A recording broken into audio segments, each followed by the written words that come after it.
Allez, bienvenue dans cette nouvelle vidéo, où on se trouve actuellement sur un des immeubles que j'ai acheté. C'était en 2010, un immeuble que j'ai divisé en plusieurs appartements.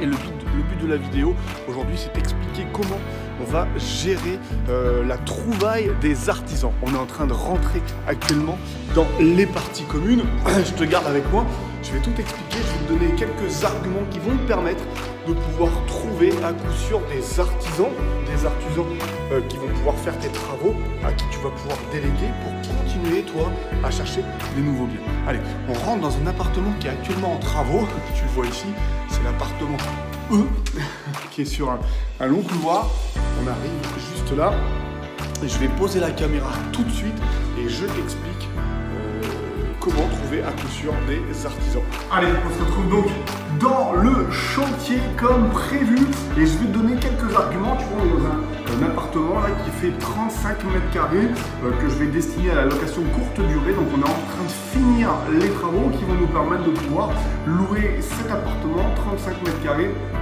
sur une base de 70 à 90 € la nuit. Je te laisse compter sur 10 nuits, 20 nuits, 30 nuits, le montant du loyer qu'on va pouvoir avoir grâce à ces travaux. Les travaux vont te permettre de pouvoir créer une plus-value. C'est toi qui vas créer cette plus-value, cet argent que tu vas définir de façon à pouvoir te rendre soit indépendant financièrement si tu décides de garder cet appartement et le mettre en location, ou alors de le revendre et de te constituer un capital pour pouvoir continuer à réinvestir et utiliser l'effet de levier de la banque. Alors, pour pouvoir faire des travaux, tu vas pouvoir t'y prendre de plusieurs manières. Déjà, tu vas pouvoir les faire toi-même. Si tu as du temps, si tu as de l'énergie, si tu as des compétences et si tu n'es pas pressé de développer ton patrimoine, parce qu'il faut se le dire, plus tu vas faire des travaux toi-même, plus tu vas passer de temps dedans et moins tu vas mettre en place une stratégie qui va te permettre de pouvoir développer l'achat d'autres biens. Ou alors, deuxième technique, l'idée ça va être de faire appel à un circuit d'artisans, des gens qui vont pouvoir faire les travaux à ta place. Hein, tu vois, cet appartement, au moment où je te parle, il n'y a pas d'artisans, des artisans vont arriver et vont pouvoir avancer l'appartement. Je vais suivre les chantiers, hein, je suis la personne qui va être là pour suivre et puis dicter ce que je veux de façon à pouvoir très rapidement rendre cet appartement fonctionnel et faire en sorte que cet appartement me génère du cash tous les jours. Je veux qu'à chaque heure qu'il se passe, dès qu'il soit fini, cet appartement me crache du cash à chaque fois qu'il est loué. Donc la deuxième possibilité, c'est de faire les travaux par des artisans. Mais tu vas me dire, Laurent, c'est bien, ok, mais comment je fais pour trouver des artisans? Moi, j'en connais pas. Je connais pas les travaux, je sais pas comment il faut s'y prendre, je sais pas où il faut chercher, je sais même pas qui il faut pour faire de l'isolation. Est-ce qu'il faut un plaquiste, un électricien? Je ne sais pas. Comment je vais m'y prendre? Alors déjà, la première des choses, c'est qu'effectivement, j'organise un webinaire, suivant la date à laquelle tu regardes cette vidéo, il sera d'actualité ou non. Je te mets en tout cas tout en bas dans la description le lien qui va te permettre de pouvoir t'inscrire très rapidement et de suivre en ligne ce webinaire où je vais t'expliquer si tu es novice en travaux, comment on fait pour s'y prendre, pour trouver des artisans, pour chiffrer, pour faire un calendrier et puis pour faire en sorte que les travaux se passent très bien dans les règles de l'art et que tu puisses savoir combien tu vas pouvoir prévoir pour rénover ton bien. Donc on va parler maintenant dans cette vidéo des artisans. Comment je fais moi, Laurent Boutillier, pour les trouver? Et comment je ferais si aujourd'hui je n'avais aucun carnet d'adresses, de façon à pouvoir, toi, si tu démarres de zéro, pouvoir faire la même chose. La première des choses, je vais mettre une annonce sur Le Bon Coin. Ouais, décidément, tu vas me dire Le Bon Coin, on s'en sert beaucoup. C'est exactement ça. Sur Le Bon Coin, il y a une partie aussi où il y a des gens qui recherchent, donc qui se mettent à leur compte et qui cherchent des chantiers. Si toi demain tu décides de quitter ton travail et de te mettre à ton compte en tant qu'électricien, tu vas peut-être pas avoir tout de suite des chantiers. Et comment tu vas t'y prendre pour avoir des chantiers?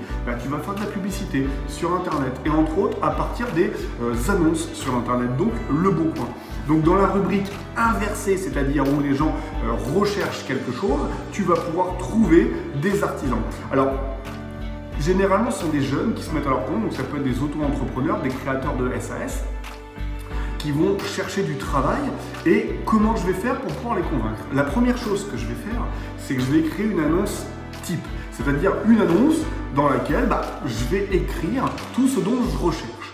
Alors, juste après cette vidéo, n'oublie pas de regarder jusqu'au bout car je vais te montrer ce qu'est une annonce type et ce que tu vas pouvoir mettre dans ton annonce pour justement attirer un maximum d'artisans, les convoquer très vite sur ton chantier et faire appel à eux. Donc, on l'a dit, on va faire une annonce sur Internet, donc une annonce type, on va faire copier-coller. C'est-à-dire que je vais prendre toutes les entreprises qui se trouvent dans un rayon de 40 km autour de mon chantier et je vais leur renvoyer le mail qui fait que je recherche, parce que je me suis présenté dans le mail et je recherche le bien, les travaux qui correspondent. Donc je copie, je colle, secteur géographique 40 km autour de mon chantier. Et puis dedans, on verra ensuite dans l'appel téléphonique qu'on a avec eux, parce que l'idée c'est d'avoir un maximum d'artisans que l'on va trouver pour leur envoyer le mail et ensuite voir comment ça répond. Il y a des artisans qui dans l'heure vont vous envoyer une réponse, puis il y a des artisans qui jamais ils vont vous envoyer de réponse. Donc l'idée, c'est de pouvoir avoir un maximum de chances d'être contacté par ces personnes-là. Donc la première des choses, dans Le Bon Coin, je fais une annonce que je copie et que je colle et que j'envoie à l'ensemble des artisans qui correspondent au corps de métier que je recherche. La deuxième des choses, ça va être d'aller voir dans les magasins spécialisés, les Points P, CDO, Leroy Merlin. Tu sais, là où à l'entrée, on a un panneau avec toutes les cartes de visite de tous les artisans.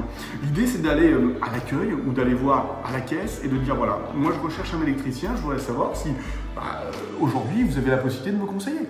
Par exemple, moi je sais que là où j'habite, il y a un magasin spécialisé qui s'appelle Salantais, où c'est un magasin spécial électricité. Et tous les électriciens viennent se fournir dans ce magasin. Donc rien de mieux que d'aller à la source. On va dans le magasin, bonjour, je cherche un électricien, je vais faire un chantier qui se trouve ici, vous pouvez me donner 2 ou 3 adresses.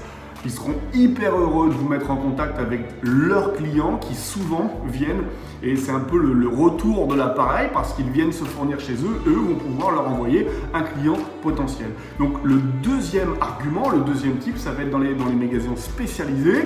Tu cherches un électricien, tu vas dans un magasin où on vend des disjoncteurs, des protections, des câbles, des fils, tout ce qui concerne l'électricité.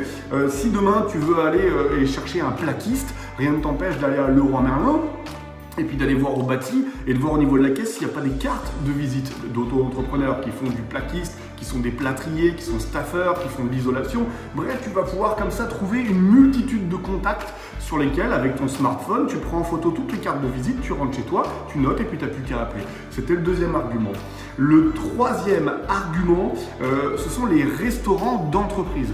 Moi, souvent, quand je me promène dans les zones franches, il y a plein d'entreprises et il y a un restaurant qu'on appelle la cantine. Il y a un restaurant au milieu d'une zone franche où tous les artisans, le midi généralement, où les patrons d'entreprises d'artisanat se retrouvent pour déjeuner et échanger. Rien ne t'empêche d'y aller. Et au moment de passer à la caisse, de voir avec le responsable de la cantine, du restaurant, et lui dire, voilà, écoute, actuellement, je suis en train de chercher un plombier. Est-ce qu'éventuellement, comme je sais qu'on est dans une zone et qu'il y a beaucoup d'entrepreneurs qui viennent, est-ce que tu as la possibilité de pouvoir me mettre en relation avec un plombier, quelqu'un qui vient souvent chez toi de façon à ce que je puisse lui demander des conseils? Et bien clairement, tu vas pouvoir avancer et avoir encore un réseau et avoir encore la possibilité d'avoir des informations. C'était le troisième argument. Quatrième argument, parce qu'on ne s'arrête pas, dans le quatrième argument, ça va être chambre de commerce et d'industrie. Clairement, les auto-entrepreneurs, où est-ce qu'ils font leur stage pour pouvoir avoir les bases de la comptabilité, de l'entrepreneuriat, le calcul des charges, etc. Ils ont un stage qui est obligatoire. Ils vont à la chambre des commerces ou à la chambre d'industrie. Rien ne t'empêche de pouvoir y aller, aller voir à l'accueil et puis de dire « Excusez-moi, vous avez des personnes qui ont fait un stage chez vous, qui se sont mis à leur compte et qui cherchent aujourd'hui des clients parce que moi, j'ai un chantier et je cherche des artisans qui sont capables de pouvoir répondre à ma demande. » Vous pouvez me mettre en relation, vous verrez à l'accueil de la chambre des commerces, il y a beaucoup de cartes de visite de gens qui viennent de se mettre à leur compte et qui cherchent des chantiers. C'est l'argument numéro 4. Tu cherches un artisan, tu as encore une possibilité de pouvoir trouver à cet endroit-là. Je voulais te donner un petit bonus aussi également, n'oublie pas, argument numéro 5, quand tu discutes avec un plombier est sur les chantiers. Le plombier croise souvent l'électricien et le plaquiste. Voilà. C'est comme le couvreur qui croise très régulièrement le charpentier couvreur. N'hésite pas à parler avec l'artisan. N'hésite pas à parler avec l'électricien en lui disant « Est-ce que vous connaissez un bon plombier ?» N'hésite pas à parler avec le plaquiste en lui disant « Est-ce que vous connaissez un bon plâtrier, un bon staffeur ou un bon électricien ?» Il va pouvoir lui aussi t'aider, te guider de façon à ce que tu puisses trouver ton artisan. Si je dois résumer, donc 1, je vais voir dans Le Bon Coin, je crée une annonce de façon à pouvoir avoir le maximum de contacts. 2, je vais dans les magasins spécialisés, Point P, CDO, Salentel, Leroy Merlin, tout ce genre de magasins qui sont spécialisés dans le bâtiment et qui vont pouvoir t'amener une expertise en termes d'artisans. 3, je vais aller voir dans les restaurants d'entreprise de façon à pouvoir trouver des contacts, en tout cas au moment du midi.